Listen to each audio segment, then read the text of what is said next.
Ano-ano ang ating basehan para masabi na ang isang lugar ay lehitimo o positibo na may nakabaong deposito? Mayroong 7 na basehan para dito.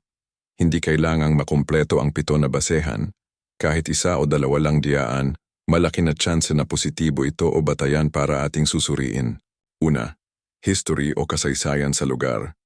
Ito ang pag-okupa sa Hapones sa nasabing lugar, tinirhan man, napadaan o kinampuhan. Pangalawa, elder's account o mayroong testigo o ipinasa na mga impormasyon mula sa ating ninuno. Maaaring direktang nakakita, nakasaksi o kasamang naghukay o di kaya ay kamag-anak sa isang Hapones. Pangatlo, maps o mapa na maaaring nahawakan o napag-alaman sa anumang paraan. Pang-apat, mga markers o palatandaan sa site. Nag-iwan ng bakas ang mga Hapones ng mga marka para sa kanilang pagbabalik.